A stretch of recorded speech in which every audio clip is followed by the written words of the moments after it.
ناظرین، شاہ نواز سلیری آپ سے مخاطب ہوں۔ اللہم صلی علی محمد النبی الامی وعلی آلہ وسلم تسلیما۔ ناظرین، ہمارا معاشرہ بے شمار برائیوں سے اور ظلم و ستم سے بھرا پڑا ہے۔ آج سے چند روز پہلے ایک واقعہ ہوتا ہے ڈسکا میں، تحصیل ضلع سیالکوٹ میں، کہ جہاں پر سگی خالہ اپنی بہو کو قتل کر کے اس کی ناش کو گندے نالے میں پھینک دیتی ہے۔ ناظرین، یہ ایک پولیس آفیسر کی بیٹی ہے، ASI نام کا پولیس آفیسر ہے گجرانوالہ میں۔ اس کی بیٹی کا نام زارا ہے، جو مقتولہ ہے اس کا نام زارا ہے، اور 4 سال پہلے اس نے اپنی بچی کی شادی اپنی سالی بیوی کی بہن جو کہ ڈسکا میں تھی اس کے گھر میں شادی کر دیتا ہے۔ سگرا نام اس کا، اور ان کا ایک ہی بیٹا ہے جو اٹلی میں ہوتا ہے۔ تو کتنے خوشی سے، کتنی چاہ سے اس نے شادی کی ہوگی اپنے بیٹے کی اپنی بہن کے گھر میں، بلکہ ہو سکتا ہے کہ اس نے بچے کو سٹریس کیا ہو کہ نہیں، میں نے اپنی بہن کو رکھنا ہے، اپنی بہن کے گھر میں شادی کرنی ہے۔ تو جب شادی ہو جاتی ہے، اپنی بھانجی کو اپنے گھر میں لے آتی ہے آج سے 4 سال پہلے، تو پھر آہستہ آہستہ یہ جو محبت ہے یہ حسد میں ڈلنا شروع ہو جاتی ہے، اور پھر وہی خالہ، وہی ساس اپنے بیٹے کو کہنا شروع کر دیتی ہے کہ یہ آپ کی بیوی ہے، یہ اس کا کریکٹر ٹھیک نہیں ہے، نعوذ باللہ، تاکہ بیٹا باذن ہو کر اس کو چھوڑ دے۔ معاملہ کچھ یہ تھا کہ بیٹا پیسے بھیجتا تھا بیوی کے اکاؤنٹ میں، اور بیوی اپنے اکاؤنٹ سے پیسے لے کر گھر والوں کا سارا نظام چلاتی تھی۔ اس بات کا ساس کو، اور ساس کی جو بیٹی تھی نند تھی زارا کی، اس کو بڑا ملال تھا، رنج تھا۔ تو اس نے بیٹے کو جب ورگلانا شروع کر دیا کہ یہ آپ کی بیوی کا کردار ٹھیک نہیں ہے، نعوذ باللہ، مختلف قسم کے اس پہ الزامات لگانے شروع کر دیے، تو بیٹا چلو بیٹے نے ٹھیک کیا، بیٹے نے اپنی بیوی کو اپنے پاس بلا لیا آج سے 2.5 سال پہلے اٹلی میں۔ وہاں پہ اللہ تبارک تعالیٰ نے اس کو ایک بچے کی خوشخبری دی، اللہ نے بیٹا دیا، شافع نام ہے بچے کا۔ آج وہ بچہ تقریباً 2-2.5 سال کا ہے۔ تو 2.5 سال اس نے اپنی بیوی کو اپنے پاس رکھا، اور آج سے 1.5-2 مہینے پہلے زارا جو ہے اٹلی سے واپس آ جاتی ہے ڈسکا میں، اپنے سسرال آ جاتی ہے، اور سسرال آنے کے بعد اپنے میکے جاتی ہے ملنے کے لیے، اور 10 دن میکے میں ٹھہرتی ہے۔ جب وہ میکے سے واپس آتی ہے تو سگرا، اس کی جو ساس ہے خالہ، اور اس کی جو نند ہے یاسمین نام اس کا بتایا جاتا ہے، یہ دونوں نے مل کے اس کو قتل کرنے کا پروگرام بنا لیا۔ اس کے لیے انہوں نے اپنے ایک رشتہ دار ہیں نوید نامی، لاہور سے، اس کو بلایا گیا، اور اس نے یہ ساری کارروائی کی ہے۔ وہ واقعہ اس طرح ہوتا ہے کہ 10 تاریخ کو زارا کے گھر والے، گجرانوالے والے رابطہ کرتے ہیں اپنی بیٹی سے، ڈسکا میں فون کرتے ہیں، لیکن فون نہیں ملتا، ناٹ رسپانڈنگ، فون جا رہا ہے۔ تو ان لوگوں نے 2-4-10 دفعہ ٹرائی کی، لیکن فون اس کا مسلسل پورا دن بند گیا۔ پھر ان لوگوں نے، شبیر نے اپنی سالی سے، یعنی زارا کی ساس سے رابطہ کیا کہ معاملہ کیا، اس کا فون بند کیوں جا رہا ہے، فون کیوں نہیں اٹھا رہی۔ تو اس نے کہا کہ وہ گھر میں نہیں ہے، وہ کل کی گجرانوالہ گئی ہوئی ہے۔ تو شبیر نے کہا کہ گجرانوالہ تو وہ اکیلی آتی نہیں ہے، وہ کس کے ساتھ گئی ہے جی، وہ اکیلی گئی ہے۔ اس کو شک سا ہو گیا، وہ اس نے صبح اس کے گھر ڈسکا پہنچ گیا۔ ڈسکا پہنچ کر اس نے جب دیکھا اس کی سالی کا، یعنی زارا کی ساس کا تیور بدلے ہوئے ہیں، تو اس نے کہا مجھے اصل بات بتاؤ، بات کیا ہے۔ اب اس نے زارا کے کردار پر انگلی اٹھا دی، اس نے کہا کہ وہ کسی کے ساتھ چلا بھاگ گئی ہے۔ تو شبیر ہر پولیس والا تھا، اس کا اپنا انداز ہوتا ہے تفتیش کا، اس نے کمرے کی تلاشی لینی شروع کر دی۔ تو دیکھا اس نے کہ ایک کمرے میں اس کا بیٹا، جو شافع 2.5 سال کا بیٹا، وہ کھلونوں کے ساتھ کھیل رہا ہے۔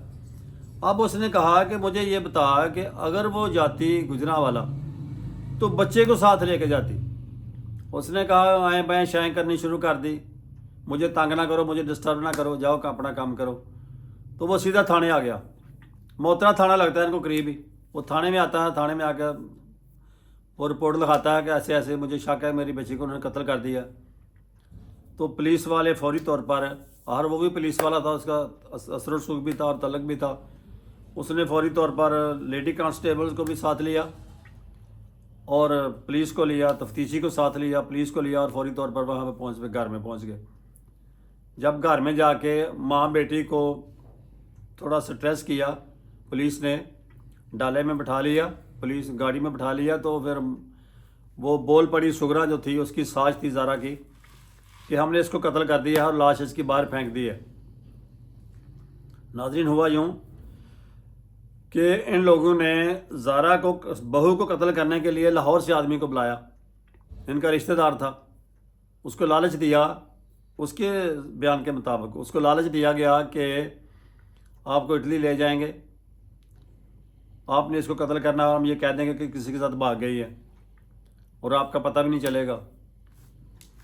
تو ایسے ہی اس نے کیا کہ وہ کہتا ہے کہ میں نے جب یہ زارا سوئی ہوئی تھی، اس کے منہ کے اوپر سرہانا رکھا، تکیہ رکھا اور اس کا دبا دیا اوپر سے، اس کے جب گلا سانس بند ہو گئی تو پھر یہ موت مر گئی، ختم ہو گئی.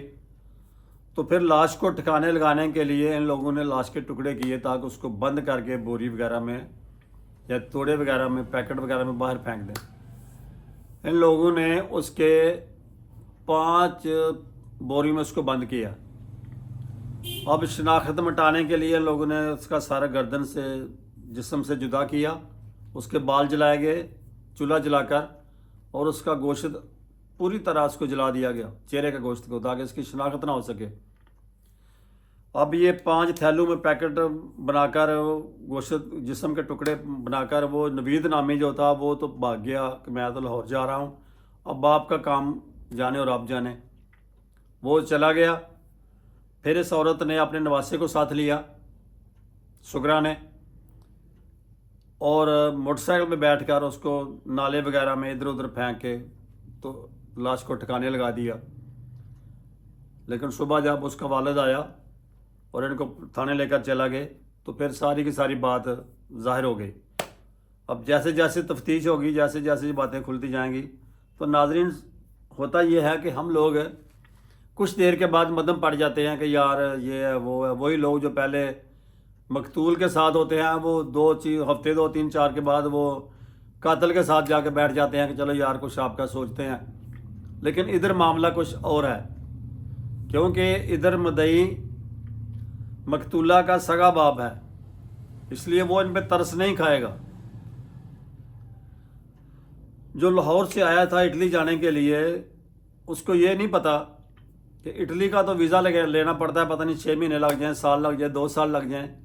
تو جیل کا تو ویزا نہیں لینا پڑتا. اب وہ بھی جیل میں ہوگا، اور اس کی جو ساس ہے اور جو نند ہے، جو نواسا ہے، وہ سب لوگ جیل میں پہ گلتے رہیں گے. لیکن شبیر کو تو ان پہ ترس نہیں آئے گا. تو ناظرین، یہ جو ساس بہو کا معاملہ ہے، یہ ہمارے برصغیر میں اس کا پتہ نہیں اتنا زیادہ اس میں حسد کیوں ہے. عورت سے پوچھیں نا کہ بیٹی کی سناؤ کیا حال ہے، تو وہی کہتی ہے بیٹی کہ بیٹی میری اپنے گھر میں بڑی ٹھیک ٹھاک راضی بازی رہ رہی ہے، میرا دماد ہے وہ اس کی ہر بات مانتا ہے. لیکن وہ اگر بیٹے کے بارے میں پوچھیں، بہو کے بارے میں پوچھیں، تو کہتی ہیں میرا بیٹا تو چڈو ہے، وہ بہو کے نیچے لگا ہوا ہے، وہ جیسے وہ کہتی ہے ویسے یہ کرتا ہے. اگر بیٹا مان لے تو وہ چڈو ہو گیا، اور اگر دماد مان لے تو وہ ٹھیک ہے. یہ ہمارا کلچر ہے، یہ ہمارے آج کل کی چل رہی ہیں رسم و رواج. تو ناظرین، مقصد یہ ہے کہ اپنے آپ میں تحمل، صبر اور برداشت پیدا کریں. اگر برداشت ہوگی تو وہ جو ساس ہے وہ بہو کو اپنی بیٹی سمجھے، اور بیٹی اپنی ساس کو اپنی ماں سمجھے کہ ماں پیچھے چھوڑ کے آئی ہے، آگے جو ہے یہ بھی میری ماں ہے. تو انشاءاللہ گھر کے حالات خراب نہیں ہوتے، گھر کے حالات پہلے سے بھی اچھے گزرتے ہیں. لیکن اس میں نند کا بھی کردار ہوتا ہے کہ نند جو ماں کو پڑھاتی رہتی ہیں، بچیاں جو ہوتی ہیں وہ بھی اس گھر میں خرابی کا ذریعہ بنتی ہیں. تو ہمیں ناظرین ایسے حالات اگر ہوں تو اس سے کنارہ کرنا چاہیے، اور برداشت، تحمل اور صبر سے کام لینا چاہیے. السلام علیکم.